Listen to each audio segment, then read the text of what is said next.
Então eu quero ler o Salmo 150, que diz assim, por gentileza, acompanhem aí. Salmo 150, ele é o salmo de conclusão de todo o saltério. Ele começa com uma palavrinha bem interessante, aleluia, né? Que é uma palavra que expressa todo o dever do ser humano. A palavrinha Iá aí é Jeová, e aleluia, louvai a Jeová.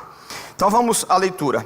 Aleluia, louvem a Deus no seu santuário. Louvem a Deus, louvem no seu magnífico firmamento, louvem-no pelos seus feitos poderosos, louvem-no segundo a imensidão da sua grandeza, louvem-no ao som da trombeta, louvem-no com a lira e a harpa, louvem-no com tamborins e danças, louvem-no com instrumentos de cordas e com flautas, louvem-no com símbolos sonoros, louvem-no com cântaros ressonantes. Tudo que tem vida, louve ao Senhor. Aleluia. É comum que quando nós lemos um texto das Sagradas Escrituras, que nós façamos a exposição do texto. Mas como se trata de uma ocasião extraordinária, eu quero apenas ler o texto e tomar o meu lugar de fala aqui para conversar com vocês e fazer uma pequena retomada da história, para que possamos, num momento como esse, recalcular as nossas rotas e entender que o propósito da igreja é ser didática. Okay? Então, como ordinariamente, quando nós lemos um texto sagrado, a obrigação de quem fala de um texto é expor todos os desígnios de Deus. Não que isso não será feito, né? De forma, à medida que eu vou falando sobre o propósito didático da igreja. Mas eu fecho o texto sagrado, que ele é eloquente por si mesmo e convoca todo ser humano a louvar ao Senhor. Temos uma dívida de louvor ao Senhor. E eu quero, a partir de então, fazer aqui um panorama acerca da história e do papel da igreja. Antes, porém, de apresentar um resumo panorâmico do que é educação, e aí falar de educação para um público como o nosso aqui, né, é apenas uma retomada do que significa educação. E aí, no segundo momento, anexar ou colocar lado a lado a educação com o viés cristão. E por fim, responder ou deixar, né, as claras do que significa uma educação confessional. Mas antes disso, eu queria introduzir aqui essa minha fala com um recorte da história, do propósito educacional da igreja.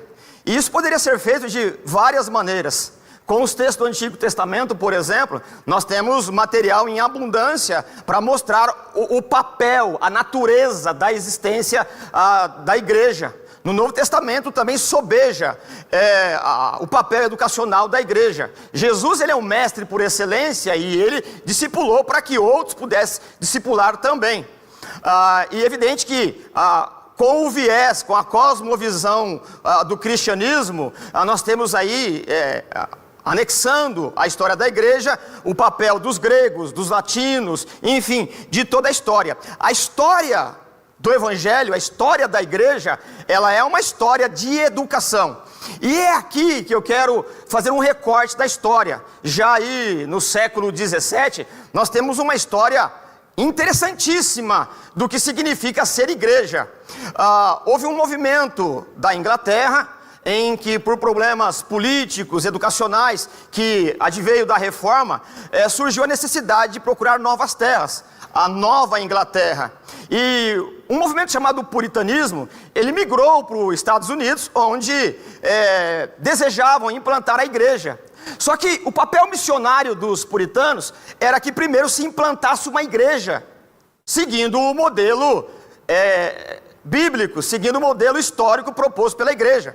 E quando chegaram nos Estados Unidos, na Nova Inglaterra, a proposta era estabelecer uma escola. O problema é que faltava recurso financeiro, mas os puritanos, os que vieram da Nova Inglaterra, abriram escolas informais e ela era sustentada pelos fazendeiros que pagavam os professores, inclusive trazia alimento para os alunos com as suas plantações. E assim, o fomento educacional da escola, o evangelismo da escola, ele foi crescendo, e o Estado, percebendo a importância da educação, passou a contribuir de uma forma muito modesta. Mas o resultado de tudo isso, eu quero apenas fazer um recorte da história, é que surgiu nada mais, nada menos, por nome de um homem chamado John Harvard, a faculdade de Harvard. Então você percebe que, se nós com honestidade olharmos a história da educação, não no âmbito da nossa sociedade apenas, mas a história de maneira universal, o Evangelho, ele está intrinsecamente ligado à proposta educacional, porque o papel da igreja é ser didática.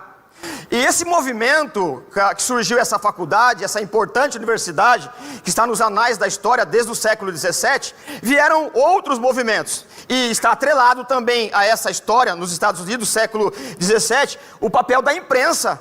O movimento do John Gutenberg, que surgiu na Europa para que pudesse publicar os panfletos, também vieram para os Estados Unidos e então fomentou o papel educacional da igreja. E por que eu quero começar por aqui? Para demonstrar que a nossa visão de igreja, ela tem se tornado muito míope por conta de um certo abandono do papel educacional da igreja. Quando nós olhamos algum movimento eclesiástico que vão surgindo, que vão pululando por aí, nós temos um certo preconceito por conta do desvio histórico que ocorreu. Mas ou a igreja ela é didática, ou ela não é a igreja que honra a Deus, aquele que projetou, aquele que idealizou a igreja. Embora a palavra projetar e idealizar ela não seja muito adequada aqui, mas o papel da igreja é didático. Portanto, quando nós olhamos para qualquer igreja que vai surgindo nas esquinas do nosso bairro, nós temos um viés que ela trata apenas de um aspecto do ser humano, como o aspecto espiritual, por exemplo. Esse aspecto, ele deve ser considerado. Aliás, ele necessita ser considerado. Mas o papel da igreja, ele tem sido didático, ainda que não tenha uma escola formalizada. Se nós fizermos uma contabilidade honesta, se nós olharmos de forma honesta os movimentos das igrejas, nas suas escolas dominicais, nos seus cultos, nas suas ofertas de participação de cursos que trata da música, da ação social, da informática e toda uma gama de oferta de aprendizado, nós vamos perceber que a igreja ela tem um papel importante na sociedade. Se você for honesto comigo e a sua consciência vai fazer você inclinar a essa reflexão, nós temos muita delinquência ainda nos becos, nos valados, nas cidades, nos estados. Mas essa delinquência, ela não é maior por conta do papel didático da igreja, seja ela qual for, e seja ela se está institucionalizada como a nossa escola ou não. Se nós não temos mais adolescentes tendo uma gestação antes do tempo, é por conta do papel didático das escolas dominicais, que aprende o valor da pessoa humana, ou que ensina o valor da pessoa humana. Se nós não temos mais pessoas que estão sendo cooptadas pelo tráfico de drogas, é por conta do empenho de pessoas que, ao ponto de vista de muitos de nós, e eu me coloco aí, é da simploriedade nós olharmos o papel didático da igreja. Portanto, o nível de delinquência ainda ele é muito alto, mas não é mais alto por conta do papel didático da igreja, que Jesus diz que a natureza da igreja é ser sal da terra e luz do mundo. Então você percebe que nós, quando olhamos para o papel da igreja, nós esquecemos que se a igreja não participar da vida social da sociedade, a sociedade ela afunda num caos moral ainda mais rápido. Portanto, aquele que despreza o papel didático da igreja, não entendeu ainda que não é a igreja que precisa do Estado, mas é o Estado que deve agradecer à igreja pela relevância social que a igreja presta em todos os diversos rincões da nossa sociedade. Dito isso, eu quero, de uma forma bem panorâmica, fazer uma definição do que é educação. E evidente que essa questão da educação, ela é bem latente para todos nós que estamos nesse jogo educacional, nesse campo, disputando as diversas matérias. E disputar aqui não é uma questão de tensão, mas uma questão de cooperação. Então, a educação, ela pode ser definida, né, de uma maneira muito ligeira e sem me preocupar aqui com a questão etimológica. Quando nós olhamos a palavra, estudamos a palavra educação na língua latina, ela tem a ideia de conduzir, de levar, como se o neófito, a criança, e criança aqui não diz respeito à idade cronológica, mas à sua maturidade, a ideia de tomar pela mão e conduzir por caminhos que ainda não conhece. Então você percebe que há uma relação de confiança para aquele que conduz e aquele que é conduzido.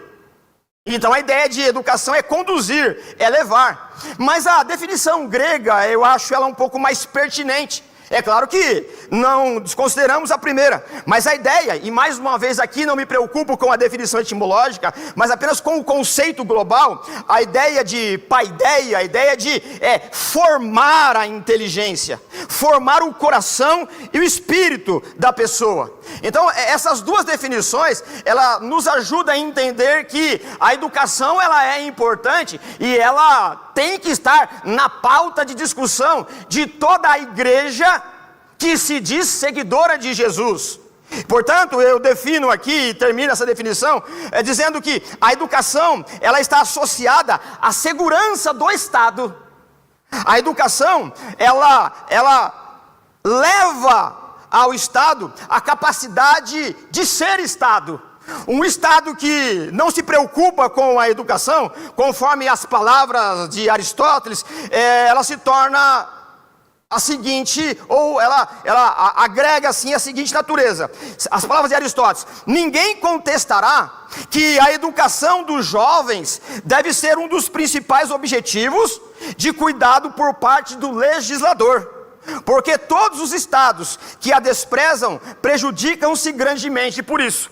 Então você percebe que eu introduzo aqui esse primeiro tópico, demonstrando que eu não estou falando de um autor que ele tem uma confessionalidade como a nossa, demonstrando que a sensatez de um pensador, a sensatez de um educador, entende que a educação ela é o fundamento de qualquer sociedade. Uma sociedade que não preza pela educação, ela está fadada à bancarrota.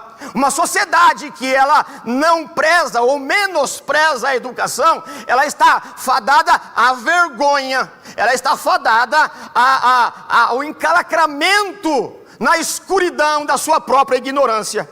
E a partir daí, a educação ela pelo menos deve se pautar em dois aspectos. O primeiro, o ser humano é um ser educável. E educação aí não é adestramento. Toda educação que ela adestra trata o ser humano menos do que aquilo que ele merece com a dignidade humana, mas como um animal que aprende regras de comportamento, como todos nós conhecemos aqui, ou muitos de nós conhecemos, um comportamento behaviorista, que você treina por meio de estímulos. A educação que se pauta por adestramento, ela não honra a Deus, porque ela mancha a dignidade e a reputação do ser humano. Além do ser humano ser um ser educável, o ser humano ele é comunicativo. Ele precisa se comunicar, ou seja, a linguagem, ela é a difusão de fortalecimento de uma cultura. E por isso que a palavra comunicativa ela é importante, porque ela tem uma ideia de tornar comum, de fazer com que o simples, o neófito, o não alfabetizado, o não intelectualizado, ele tenha condições de compartilhar com aquele que já está experimentado. Essa é a ideia de comunicar, tornar comum. Então você percebe que nesse primeiro momento, para definir educação, é a ideia de fazer com que aqueles que ainda estão em processo de amadurecimento, ele seja guindado para que tenhamos uma sociedade que tenha um parâmetro de pensamento equilibrado. A ideia da educação é trazer para cima sem adestramento, mas fazendo com que o fomento intelectual seja possível para todos que participam desse jogo. Essa é a ideia holística. A ideia de holística, a palavra holos, é a ideia do todo. Portanto, a educação ela não despreza nenhum viés do ser humano. Ela trata o ser humano como um todo. Ela não trata o ser humano apenas como alguém que vai competir no mercado de trabalho. E é a partir daqui, então, que eu quero agregar, atrelar a ideia da educação cristã. Então, agora que nós temos uma compreensão, ou pelo menos retomamos essa ideia de educação, nós precisamos, então, atrelar se a educação, ela é cristã. Então, eu tenho uma definição de educação, agora eu preciso entender o que é o cristão. E, mais uma vez, não cabe aqui o nosso preconceito.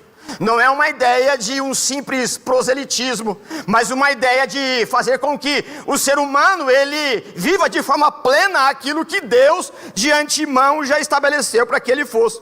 Então a ideia de educação cristã é a ideia de formar a inteligência. Mais uma vez o conceito que eu comecei trabalhando aqui, é formar o coração, o espírito. E por que eu repito aqui?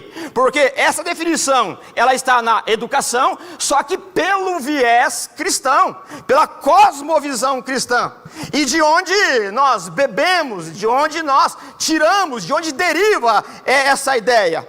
Do texto sagrado, que nós aprendemos pela boca de Jesus, que existe uma coisa que nós chamamos, no campo do jogo teológico, educacional, que é a graça comum. Conceito tão discutido nos nossos cultos.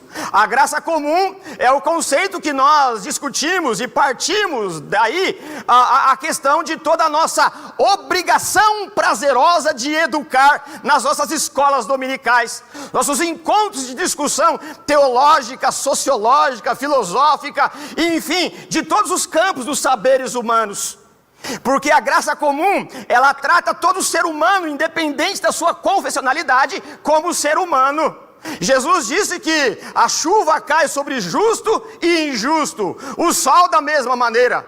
Portanto, a graça comum diz respeito que todo ser humano, por conta do pecado original, herdou uma maldição daquele ato de Adão e Eva, dos primeiros pais. Que por conta do pecado nós perdemos a capacidade intelectual do primeiro momento, do primeiro casal, daqueles que eram pessoas de forma originais e plenas. O pecado, ele varreu a história, a humanidade, com a incompetência, com a ignorância. O pecado, ele enclausurou todo ser humano na masmorra da ignorância. Nós perdemos a acuidade mental. E por isso que a graça comum, ela deve ser considerada num momento como esse. Porque aquele que ama a Deus, aquele que honra a sua palavra, entende que é obrigação da igreja, como sal da terra e como luz do mundo, tirar as pessoas, independente da sua confessionalidade, das trevas da ignorância, e para que fomente a sua intelectualidade para a glória de Deus. E nós fazemos isso pelo menos por dois viés também. Porque, primeiro, que Deus é mestre perfeito. Ora, se Deus é mestre perfeito, então o modelo de ensino tem que derivar da mente perfeita. Deus é o ser que nunca aprendeu. Deus é o ser que tem tudo pronto desde a eternidade. Qual foi o momento que Deus passou a conhecer aquilo que de antemão não conhecia? Nós olhamos para os textos sagrados e entendemos que a eternidade é a natureza de Deus, e eternidade é aquilo que não passa, eternidade só é. Portanto, a perfeição de Deus, ela nunca começou a existir, nunca deixará. Portanto, a ideia de educação é que o mestre perfeito, a educação, ela tem que vir daquele que pensa de forma perfeita. O modelo de ensino é a mente de Deus, formar a inteligência, o coração, o espírito por meio da cosmovisão cristã. Isso nós chamamos de graça comum, porque Deus é perfeito. Deus é fonte inesgotável de todo conhecimento. Portanto, um dos prismas da reforma é que toda a verdade é verdade de Deus. Obrigado, Dudu. E com isso nós queremos fundamentar que todo o campo do saber humano, ela deriva de Deus. Com isso nós queremos deixar claro que toda ciência é ciência de Deus. Porque a ciência, o campo científico e o progresso científico demonstra que nós honramos aquele que estabeleceu aquilo que é perfeição. O modelo de mestre perfeito é Deus. As Escrituras mostram que Ele é o arquiteto, que Ele é o soberano mestre, que Ele é perfeito em todas as suas obras. Portanto, o padrão da educação cristã é Deus, a sua palavra, por meio de onde Ele se revela. É isso que o apóstolo Paulo, ele sublinhou, ou numa nota de rodapé, em um texto de Romanos, ele diz: aos que de antemão conheceu. Então você percebe que a ideia de que Deus conheceu antes mesmo de que a coisa estivesse na história, na eternidade. Aos que de antemão conheceu, também predestinou para serem conforme a imagem do seu Filho. Ou seja, a proposta da educação que deriva de Deus, cujo Deus é o parâmetro, cujo Deus é o poste-guia, é para que todos nós sejamos conforme a imagem do seu próprio Filho Jesus Cristo. Portanto, a educação cristã, ela tem como modelo humano o Filho de Deus, que foi ilibável na sua moral, na sua capacidade de contrato, sem deixar de discutir as questões importantes do dia a dia da sua sociedade. Deus é o mestre perfeito. E se Deus é o mestre perfeito, e Ele é o nosso parâmetro, o método tem que ser dele. A ideia de método, né? Métodos. A ideia de estabelecer um caminho. Você conhece a palavra, talvez você não saiba que conhece. Rodós, né? De rodovia, de caminho. E Jesus mesmo disse isso, né? Eu sou o caminho. É por Ele que nós trilhamos, ou seja, é seguindo as pegadas do Mestre, do Filho de Deus. O método é dele. E quando você lê as Escrituras, mesmo de uma forma panorâmica, superficial, devocional, você vai perceber que em todo momento há uma preocupação nos registros dos autores sagrados a nos chamar para que tenhamos uma competência intelectual acima daquilo que nós estamos desfrutando no momento. Por exemplo, no Salmo 32, verso 9, o salmista diz assim: não sejais como o cavalo ou a mula, sem entendimento, os quais com freios e cabrestos são dominados, de outra maneira não obedecem. Então você percebe aqui que quando você lê um texto como esse, que sai da boca de um profeta, de um escritor sagrado, ele está nos motivando a não ser adestrado, a não fomentar a nossa inclinação para a ignorância. A ideia de incentivar com que as pessoas, elas melhorem a sua capacidade de reflexão da vida, da sociedade, da sua espiritualidade e de tudo que está atrelado à sua capacidade de desfrutar a vida. Portanto, uma educação que ela é adestradora, ela não serve. E o modelo que encontramos de forma sobejante na Bíblia é o modelo familiar. A família não está desatrelada, desobrigada na educação dos filhos. Muito pelo contrário. Não significa que o pagamento de uma mensalidade terceiriza a educação do seu filho.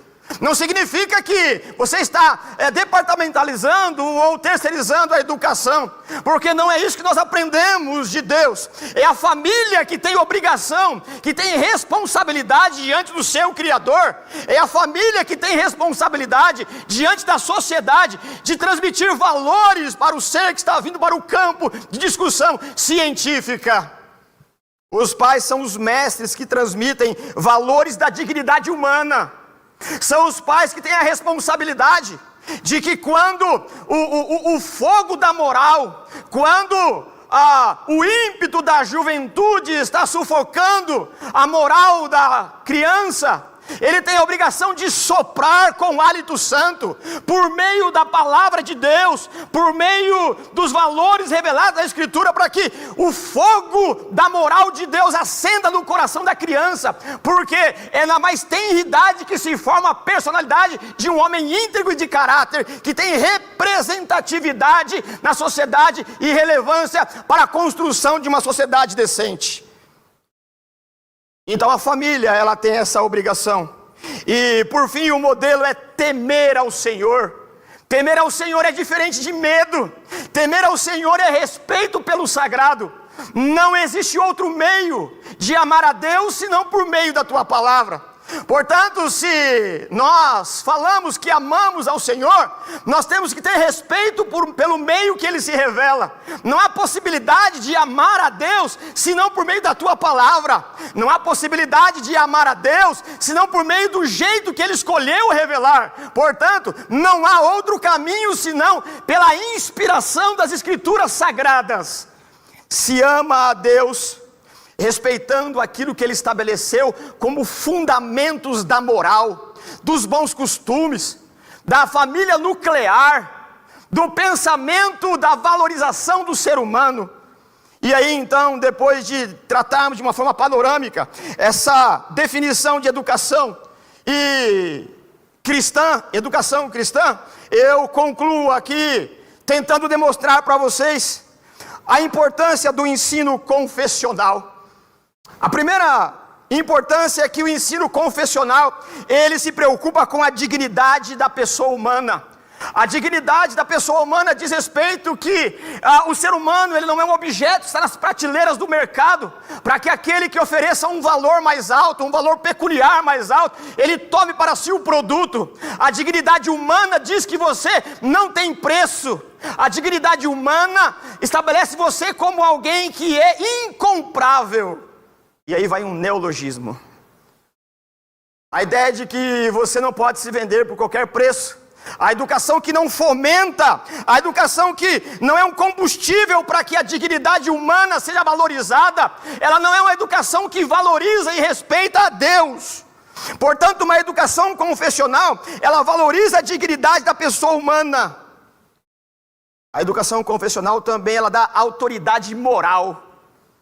E essa autoridade moral, ela vai ser exercida quando o ser que está sendo formado, ele está distante do seu poste-guia, do seu padrão, quando ele está distante do lar, quando ele precisa, no meio de uma sociedade que se corrompe, no meio de uma sociedade que tem valores deturpados, você não pode orientá-lo porque ele está longe, mas os valores que aprendeu no seu lugar de residência, no seu lugar de morada, onde ele fixou raízes, de onde ele veio, de onde ele brotou, de onde ele nasceu, vai determinar o comportamento moral dele.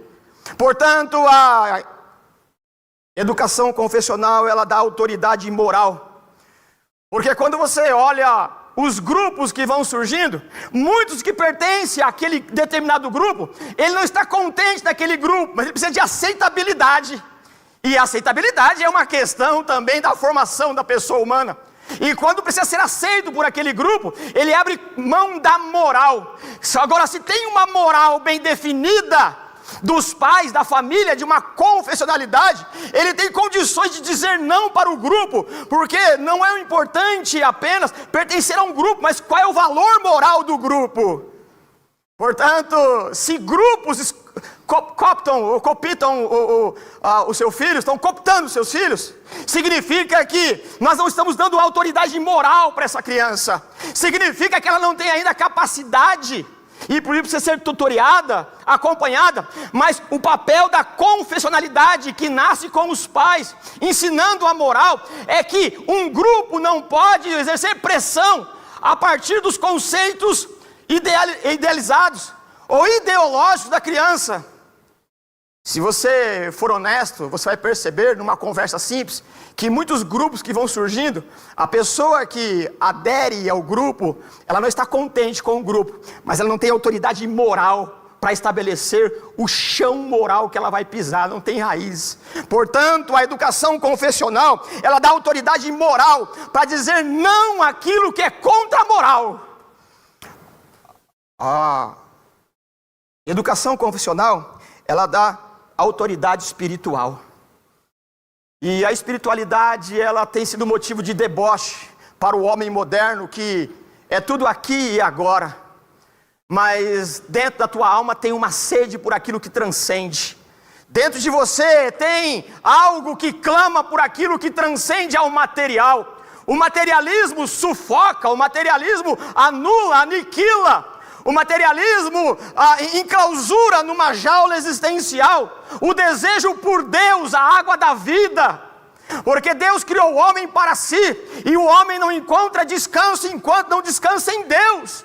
E por mais influência materialista que nós estamos sendo bombardeados nesse momento, você sabe que dentro de você tem um clamor por algo que transcende. E esse algo que transcende é nada mais, nada menos, aquele que soprou do seu hálito eterno no primeiro ser humano.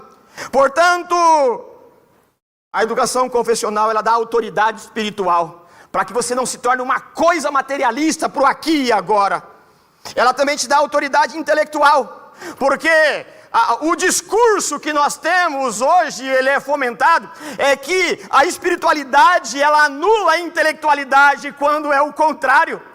A espiritualidade, ela fomenta a verdadeira intelectualidade. A autoridade intelectual, partida do ensino confessional, ela utiliza regras íntegras dos recursos que Deus nos deu para o fomento da intelectualidade. E por fim, o ensino confessional, ele traz uma consciência vocacional. E quando eu me refiro à vocação, eu não estou falando de um viés missiológico, eclesiástico, como o meu, por exemplo, que tem uma inclinação pastoral, uma inclinação missionária, teológica. A ideia de vocação profissional na confessionalidade é direcionar o aluno, o ouvinte, aquele que está sendo discipulado em tal ciência, de que o importante não é o número que estará na sua conta com a profissão, mas a satisfação de realizar a sua vocação com plenitude.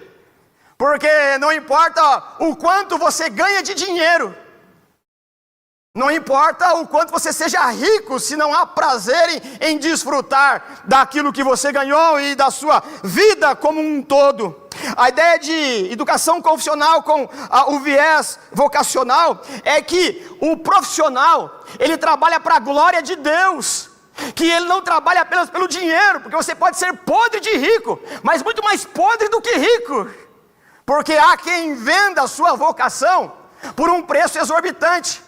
Mas sempre comer lavagem em pratos de ouro ainda é lavagem. Portanto, a educação confessional, ela diz respeito ao seu ganho com honestidade, mas com a moral, com o viés, com a capacidade que Deus te deu. Você atua no campo que é a sua inclinação vocacional. E eu quero concluir essa coisa toda aqui, demonstrando que a escola confessional, ela tem algumas obrigações, e eu passo aqui a fazer uma leitura dinâmica do que eu resumo que é a escola confessional, o porquê de uma escola confessional. A razão da igreja existir é ser pedagógica. Uma igreja que não é pedagógica, ela não é igreja definitivamente, como os textos sagrados explicam. Então a razão da igreja existir é ser pedagógica, ensinar para todas as pessoas todos os ramos dos saberes, uma vez que todo ser humano foi criado para servir a Deus em sociedade. O segundo é, a ignorância nasceu do pecado original, e deve ser algo que toda pessoa que teme a Deus tenha extrema aversão, ao ponto de desejar corrigir essa herança perniciosa.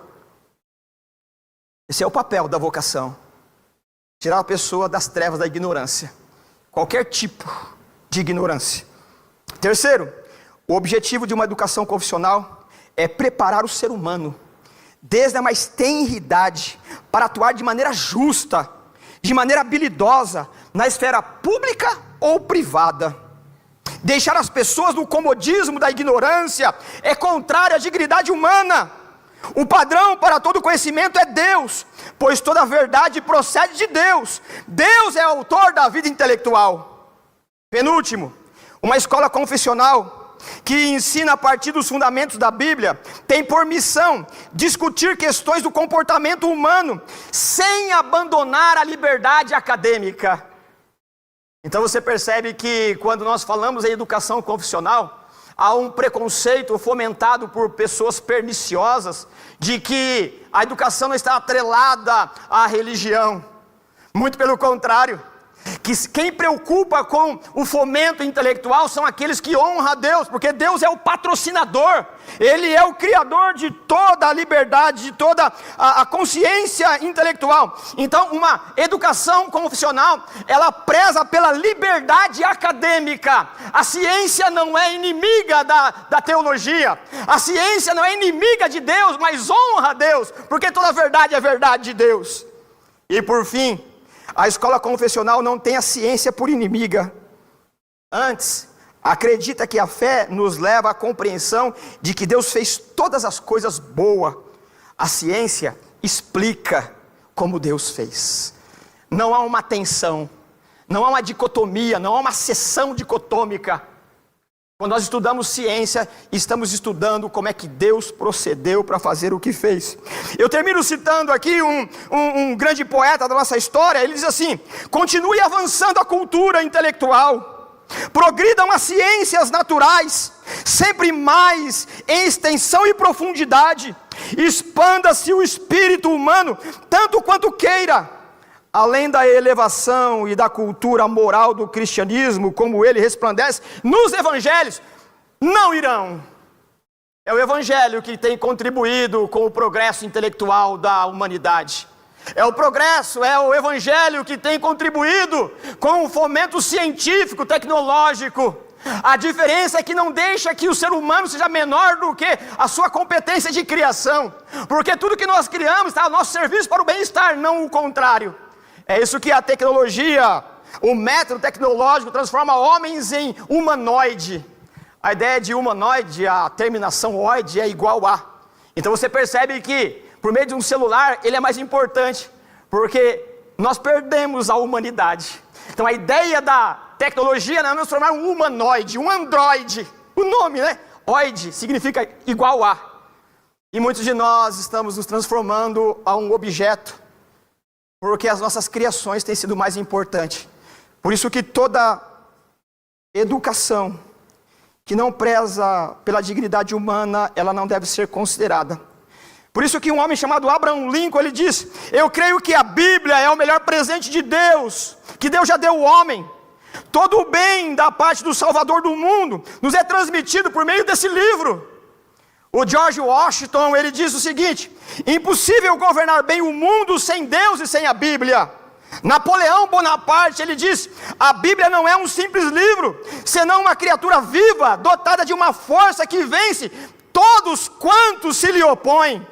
A rainha Vitória, ela disse: este livro dá razão à supremacia da Inglaterra. Um homem chamado Thomas Huxley, ele diz: a Bíblia tem sido a carta magna dos pobres e oprimidos. A raça humana não está em condições de dispensá-la. E por fim, Horace Greeley, ele diz: é impossível escravizar mental ou socialmente um povo que lê a Bíblia. Os princípios bíblicos são os fundamentos da liberdade humana. Dito isso, eu concluo agradecendo aos primeiros irmãos da primeira igreja batista de Itapevi, lá nos idos da década de 50, quando vieram para esse lugar e depois sentiram o desejo de Deus, por meio do teu Espírito, formar um lugar onde houvesse debate acadêmico. Eu concluo agradecendo a Deus por colocar na alma, no coração dessas pessoas o desejo de instituir uma escola. Eu concluo agradecendo a Deus pela primeira diretoria formada.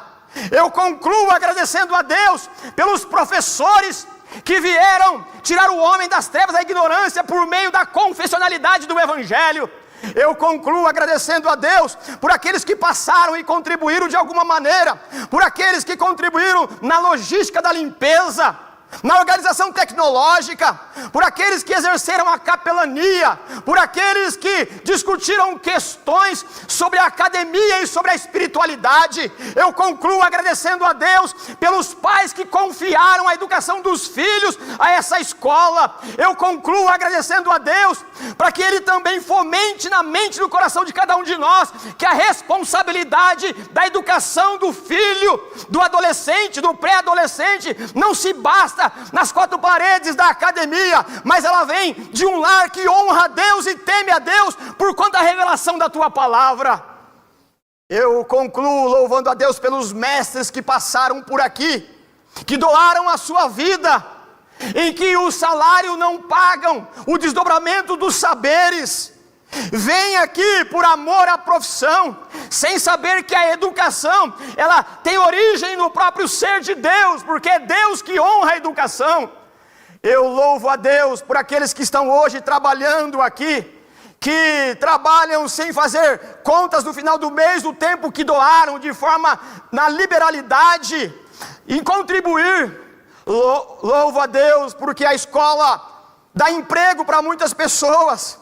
Louvo a Deus porque de fato e de verdade, como Jesus diz, que as portas do inferno não prevaleceriam. E quando se olha para uma instituição como essa, que tem a confessionalidade como fundamento da sua existência, continua sendo sal da terra e luz do mundo, para a glória de Deus.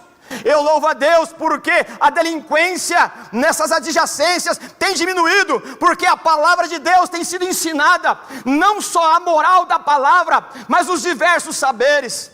Eu louvo a Deus pela capelania que está sendo exercida aqui, pela necessidade e consciência de que há necessidade de cultuar a um Deus vivo. Eu louvo a Deus pelos irmãos que trabalham na diaconia da igreja.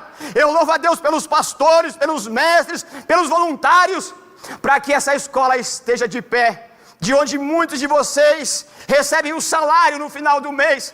Mas o mais importante para aquele que entendeu a dignidade humana, não está apenas satisfeito no salário, mas na alegria de tirar as pessoas que estão escravizadas pela devassidão moral e pelas trevas da ignorância, a trazer luz. Eu louvo a Deus por uma manhã como essa, em que estamos aqui discutindo a educação pelo método confessional. Há um prejuízo muito grande para aqueles que desprezam a confessionalidade. Basta olhar a sucatização do ensino por aí. Nós ainda precisamos melhorar, mas nós temos caminhado, e com a graça de Deus, vamos atingir, até onde Deus permitir, lugares mais altos, para a glória do Senhor e para a dignidade da pessoa humana. Eu quero orar com vocês, por gentileza, curva sua cabeça. Senhor, nós te louvamos pela tua graça e bondade. Te louvamos, Senhor, por ter compreendido por meio das Escrituras que a igreja ela não é um fator de espiritualização de todas as coisas. Pelo contrário, a igreja ela discute com maturidade e autoridade que vem do Senhor as questões da eternidade, da espiritualidade. Mas ela não abandona as margens do caminho, as discussões científicas. O Evangelho não nos torna obtusos, acéfalos, acríticos, amorfos em relação à discussão científica. Pelo contrário, o Espírito de Deus, que é mestre por excelência, nos dá capacidade de falar das coisas da terra sem perder o aspecto da eternidade. Te louvamos, Senhor, porque nós não misturamos, Senhor, o espiritual com o terreno, embora há, Senhor amado, um entrelaçamento e um depende do outro. Te louvamos, Senhor, pelas ciências exatas, humanas, biológicas. Te louvamos por aqueles que ensinam novas línguas. Te louvamos pelos professores, pelos coordenadores, por aqueles que auxiliam, por aqueles que vêm para a sala de aula, Senhor, e têm desafios enormes. E muitas vezes os desafios, Senhor, vêm dos pais que não entenderam a educação. E ao invés de deixar com que a educação flua, se torna, meu Deus, um fator de estanque da educação. Abre, meu Deus amado, dá, Senhor, condições de compreensão daquele, Senhor, que tem o filho apenas como um objeto de prospecção material. Aqueles que vêm aqui apenas para que o filho tenha uma carreira brilhante, que isso seja verdade. Que tenhamos, a partir daqui, grandes cientistas, grandes médicos, professores, missionários, grandes funcionários na rede pública, privada, que façam diferença na sua carreira jurídica, nos diversos saberes humanos, Pai. mas que nunca abandone, Senhor, a piedade, a moral e o temor ao Senhor. Pois o que adianta o homem ganhar o mundo inteiro e perder a sua salvação? Nos ajuda, Pai. Nós ainda não somos uma escola por excelência, ou de excelência, mas nós estamos junto com aquele que é excelente, que é Pai da eternidade, Conselheiro, Deus forte. Que o Senhor derrame do teu amor em cada coração nessa noite, e que possamos olhar para Jesus, autor e consumador da nossa fé, e que essa celebração dessa manhã não seja apenas mais um evento da escola, mas seja um marco na consciência, no coração, na alma, no corpo, na vida de cada um de nós. Nós oramos agradecidos, em nome de Jesus. Deus abençoe, muito obrigado, que o Senhor nos dê o temor e a capacidade de continuar labutando como igreja didática. Deus abençoe, muito obrigado.